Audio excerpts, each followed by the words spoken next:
To understand Earth's radiation balance, let's begin by considering incoming solar radiation.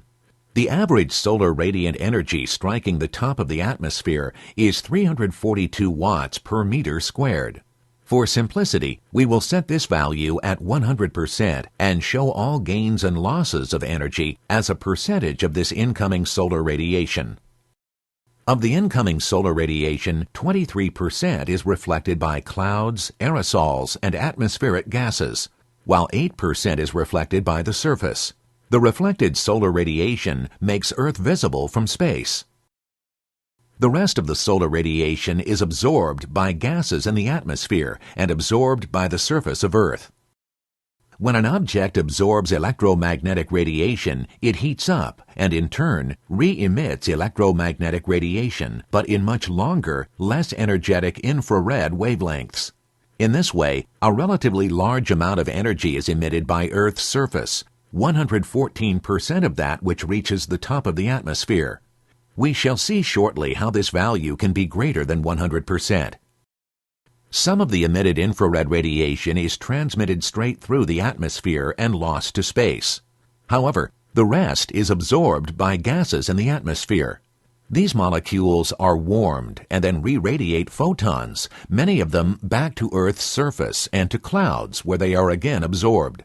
This continual process of reabsorption and re-radiation keeps energy within the Earth system, heating both Earth's surface and the lower atmosphere.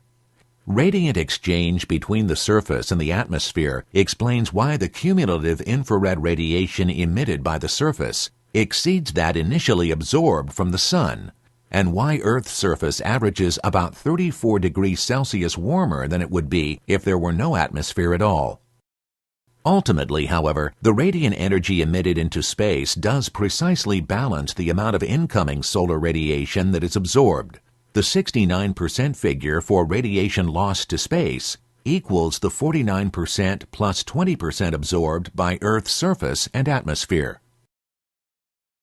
The warming of Earth's surface that results from the retention of energy by the atmosphere is called the greenhouse effect.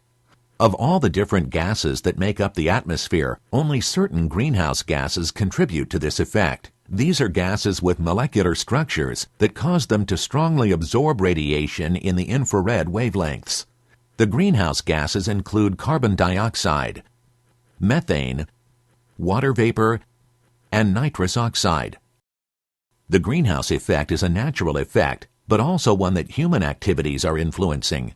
By burning fossil fuels and through other activities, humans are increasing the atmospheric concentrations of greenhouse gases, especially carbon dioxide and methane.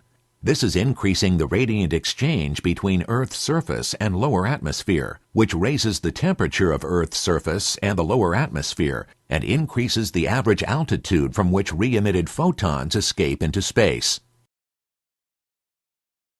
The greenhouse effect influences any planet with an atmosphere. Its magnitude depends on the amount and type of material in the atmosphere. With its atmosphere, Earth's average surface temperature is about 34 degrees warmer than it would otherwise be. Mars's thin atmosphere warms its surface by only 3 degrees Celsius, whereas the thick atmosphere of Venus warms that planet's surface by a whopping 468 degrees Celsius.